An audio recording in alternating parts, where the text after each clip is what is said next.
Jika tidak ada gelap, maka manusia tidak akan pernah mengetahui tentang adanya terang.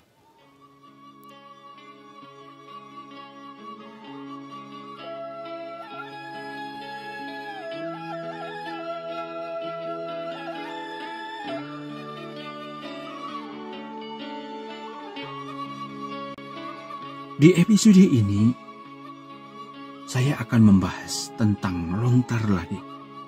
Tetap masih dalam satu kesatuan dari lontar gebukan yang ditulis pada awal-awal tahun 46 hingga tahun 45 sebelum Masehi, yang tersimpan pada nomor urut 11.474 di keropak nomor 907 yang tersimpan di Belanda.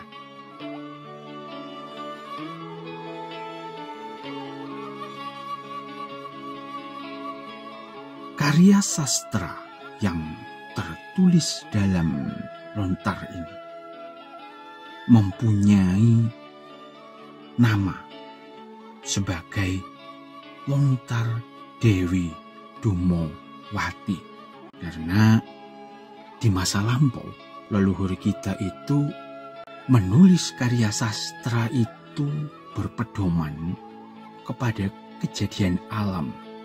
Kebanyakan dari itu, salah satunya adalah lontar ini, di mana contohnya ketika matahari tertutup oleh awan yang hitam, maka cahayanya tidak akan sampai ke bumi. Jadi Dewi Dumowati kalau diharfiahkan artinya itu adalah Dewi. Itu adalah seorang perempuan. Dan Dumo itu artinya asap. Yang kalau digabungkan arti harfiahnya adalah seorang dewi yang gelap, atau seorang dewi yang tersusun dari kegelapan. Gelap atau asap adalah selubung alami dari kegelapan itu sendiri, seperti asap atau kabut yang pekat menutupi ruang angkasa, maka yang tampak adalah kegelapan. Dewi Dumowati adalah tabir kegelapan yang menyembunyikan segala sesuatu di balik tubuhnya, seperti awan tebal yang menyembunyikan sinar matahari seperti tadi.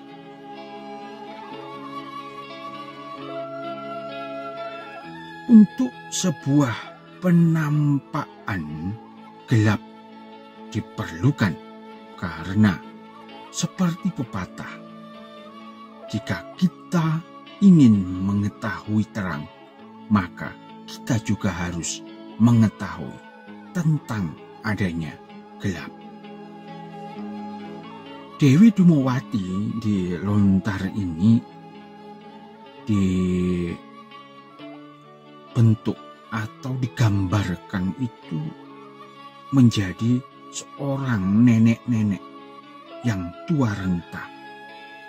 Jadi penggambaran dalam lontar itu satu kesatuan dengan tulisan. Kadang-kadang kita bisa membaca atau mengartikan atau menerjemahkan suatu gambar yang dalam gambar itu sendiri ternyata banyak sekali arti, seperti tak jauh berbeda halnya dengan tulisan atau huruf. Jadi lontar ini yang begitu sangat lama sekali, 2000 tahun yang lampau lebih, itu diprediksi ditulis itu di sekitar Kediri. Tetapi saat dibawa ke Belanda itu, mereka, yaitu si Belanda ini, menemukan lontar ini pada kerajaan Selaparang di Lombok pada masa itu, tahun-tahun 700 berapa gitu.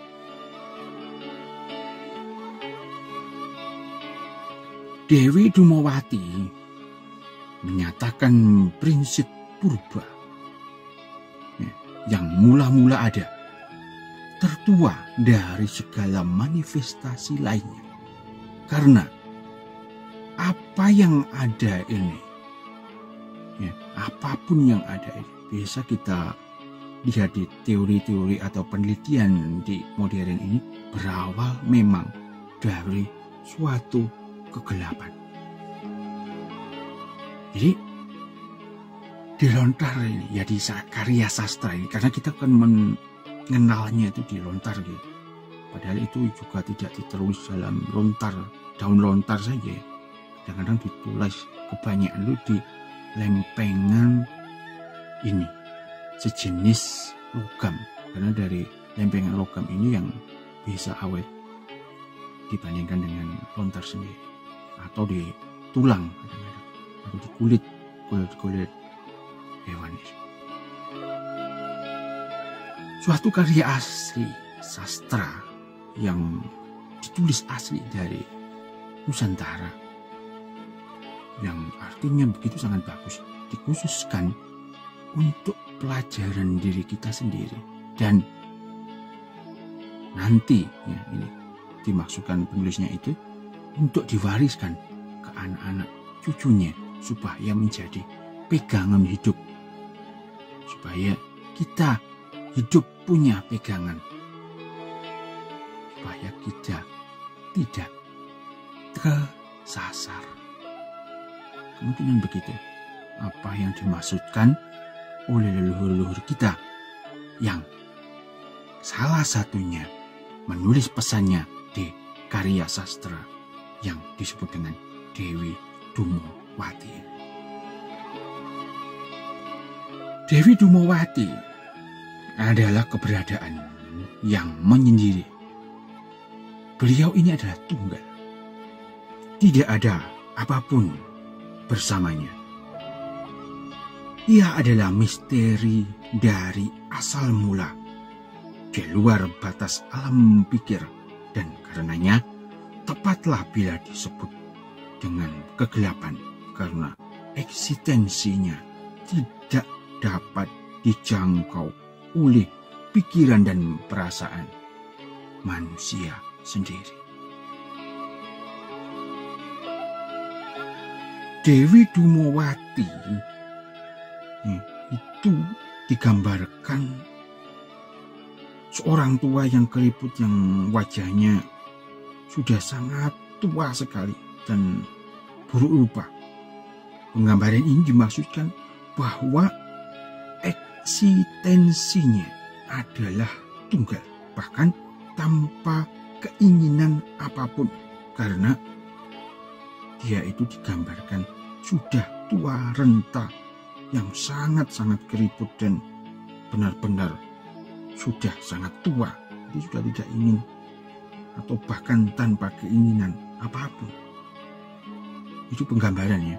Kita dilogikakan bahwa bahasa itu adalah bahasa penggambaran. Kita ini membaca tidak hanya tulisan seperti yang saya sebutkan tadi, tapi bahkan di sastra kuno kita akan dituntut untuk mengartikan suatu gambar yang dipahatkan pada lontar atau tambra yang dimaksud.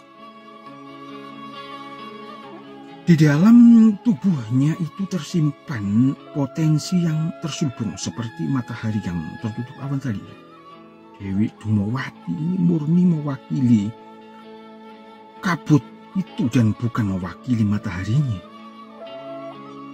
Dalam tataran kehidupan real kita di muka bumi ini yang kita alami saat ini, Dewi Dumawati muncul sebagai the negative power of life, yang contohnya seperti kemiskinan, kemelaratan, kesedihan, penderitaan, kecemburuan, ketidakjujuran, pertengkaran, kemudian sampai akhirnya itu pembunuhan dan gitu, yang berat-berat itu, yang punya sifat-sifat yang negatif-negatif itu, yang kita sebut aja negatif.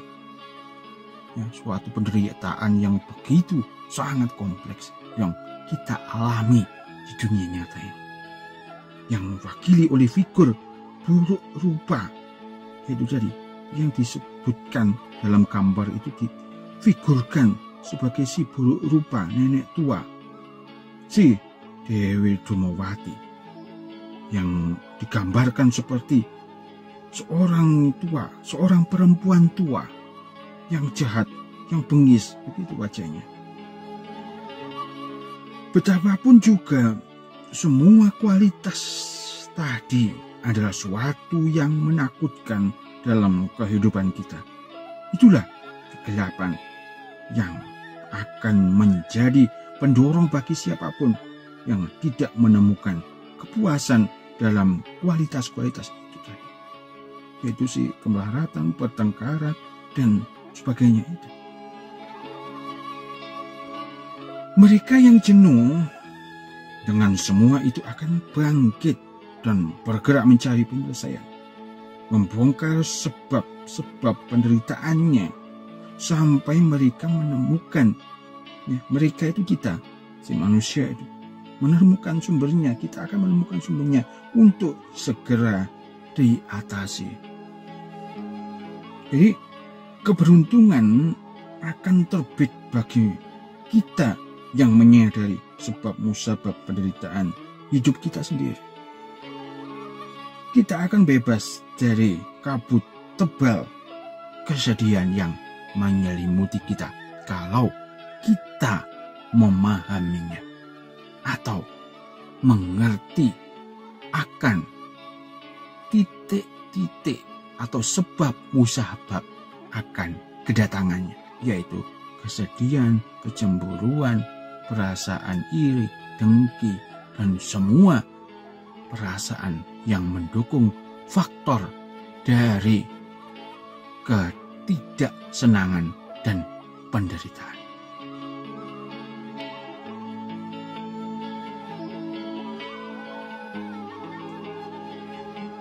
Dewi Dumawati adalah kekuatan penderitaan. Ya, Dewi Dumawati ini adalah kekuatan penderitaan, the power of suffering, yang mendorong orang untuk mengatasinya. Ya, jadi Dewi Dumawati ini yang mendorong untuk mengatasinya. Saya ulang lagi. Dari rasa-rasa yang saya sebutkan tadi, bahkan titik-titik awal, ya, sebab musabab dari penderitaan harus kita sadari dan kita supaya bisa menyelesaikan masalah-masalah yang akan menjadi titik-titik tersebut akan menjadi suatu masalah yang berat, bahkan bisa mengakhiri hidup kita sebagai manusia dalam metode yang sangat menderita. Itu sudah sangat banyak sekali kita jumpai di alam yang real ini.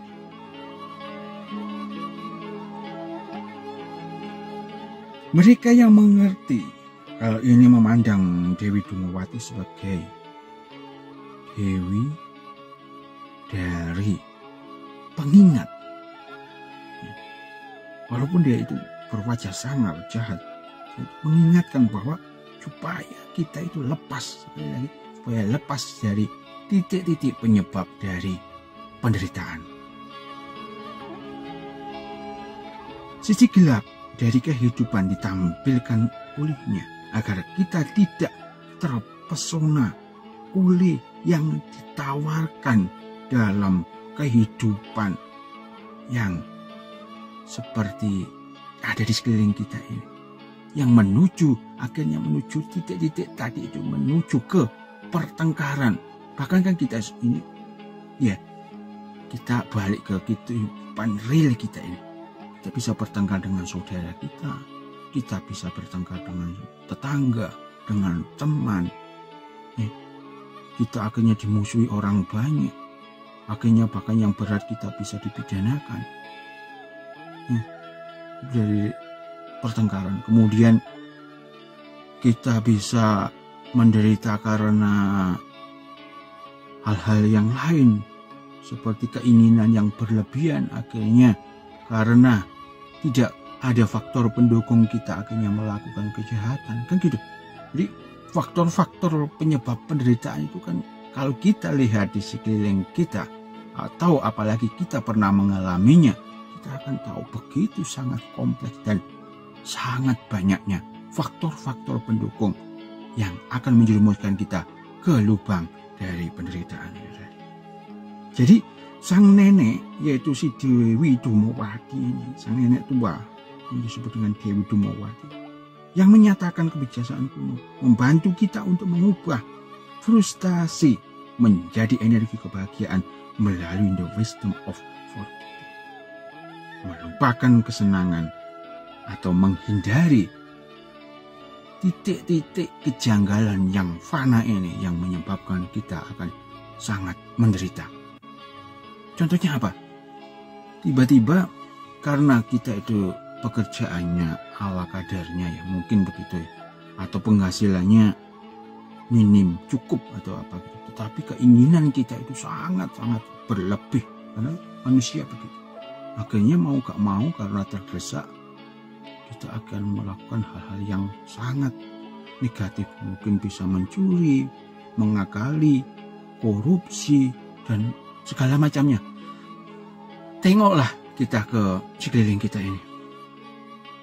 Begitu sangat banyak kejadian-kejadian itu.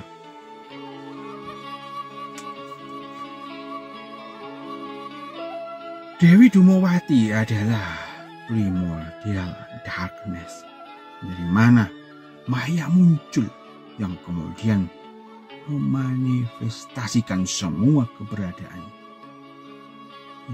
Maya adalah melihat yang tunggal sebagai banyak. Berawal dari satu realitas. Awal muasalnya itu berasal dari suatu realitas. Kita memisahkannya menjadi aku dan mereka. Itulah Maya. Illusion, the power of law. Sedangkan kegelapan yang diwakili Dumawati, Dewi Dumawati, adalah kebodohan atau ketidaktahuan terhadap hakikat yang mendasari realitas itu sendiri. Kita semua ini manusia yang ada di muka bumi ini, kita semua ini dilahirkan dalam kebodohan semacam itu. Kita balik kita ke saat lahir, tahu nggak kita apa yang kita alami? Mengertilah kita itu akan membaca, menulis, menghitung uang, kita tidak tahu. Saat kita lahir, semua sama manusia. Pernyataan ini adalah fakta yang kuat bahwa kita ini benar-benar tidak tahu siapa diri kita dan akan kemana kita dalam kehidupan ini atau sesudahnya. Saat lahir itu kita tidak tahu akan kemana. Gitu. Semua itu sama. Ya, akhirnya kan kita diisi oleh pengetahuan, kita ke sekolah dan macam-macam. Akhirnya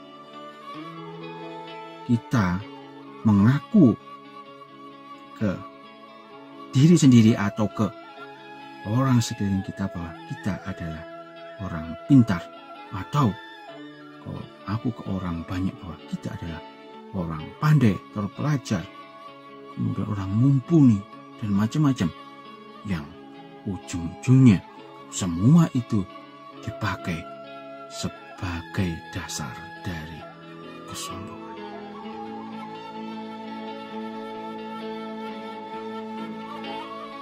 Hidup kita sesungguhnya ini berada di antara dua kebodohan. Apa itu? Akibat maya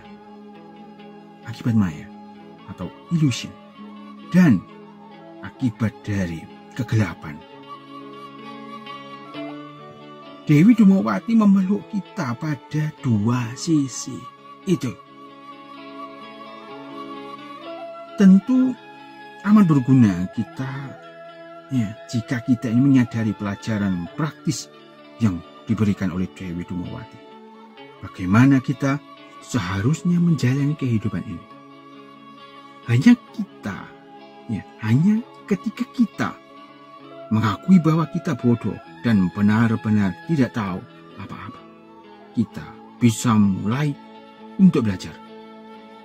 Ingat ini, saat kita menyadari bahwa kita tidak mengetahui apa-apa, walaupun tahu, tapi kita menyadari bahwa ini belum apa-apa, kita ini belum apa-apa, maka di sana kita bisa memulai untuk belajar. Hambatan pokok yang menyebabkan manusia, yaitu kita ini, merasa tidak bodoh adalah cara berpikir yang kita pertahankan selama ini, bahwa aku adalah orang hebat, bahwa aku mengerti akan banyak hal, atau singkatnya, aku ini super genius, super pintar, super kaya, dan macam-macam. Itu sebabnya pencarian kebijaksanaan atau kebenaran yang mendasari semua realitas tidak pernah lebih awal bisa dimulai.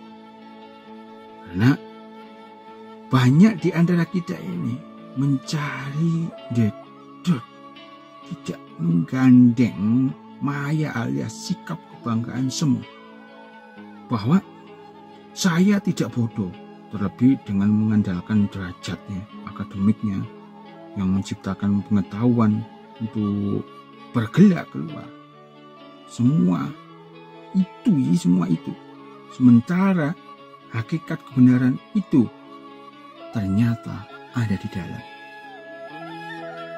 Jadi faktor-faktor apa yang sudah kita pelajari itu kadang-kadang menyebabkan kita menjadi sok pintar, kan gitu, sok bijaksana, sok apa. Akhirnya kita lupa akan belajar lagi. Kasarannya begitu.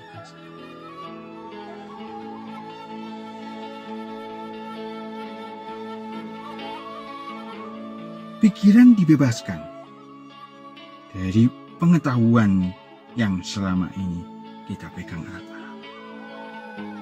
Kita bebaskan saja. Oh, ternyata saya itu insinyur atau kita doktor atau dan macam-macam. Cobalah kita tanggalkan sedikit aja. Maka dari itu kita akan tahu bahwa kita masih banyak akan kekurangan, dan akhirnya kita tahu akan belajar. Oh, saya ini seorang yang kaya raya, yang bisa apapun. Akhirnya timbul kesombongan. Akhirnya kita tidak akan mau belajar lagi. Saya ini seorang yang hebat, yang kuat. Fisik saya kuat, dan orang lain rendah. Saya bisa seenaknya. Akhirnya timbullah suatu kejahatan baru yang bermula dari titik-titik yang tidak kita sadari, seperti yang saya ungkapkan di awal tadi.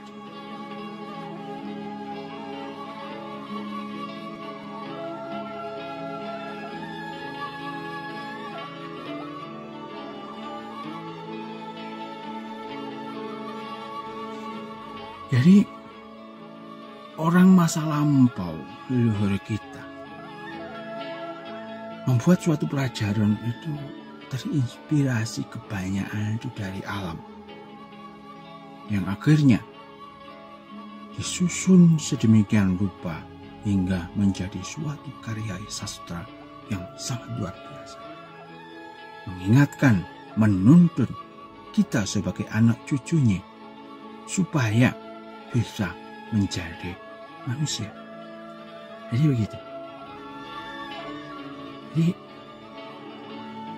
kalau kita masih bisa mengingat atau mempelajari atau menghayati apa-apa yang pernah dituliskan oleh leluhur kita, yang pernah diwariskan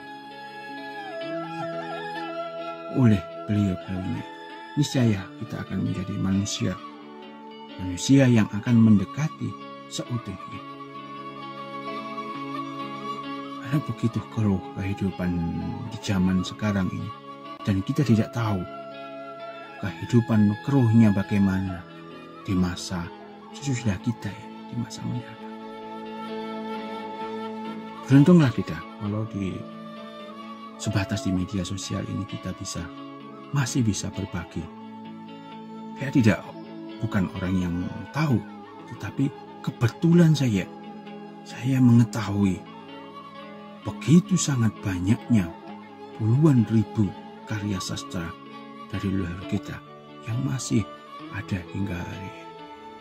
Semoga kita satu persatu dapat kita jelaskan, kita wadarkan, karena bahasa mereka yang tertulis di dalam lontar atau tambra itu tidak hanya huruf atau abjad dan macam-macam, tetapi kadang-kadang berupa gambar seperti Dewi Dumawati.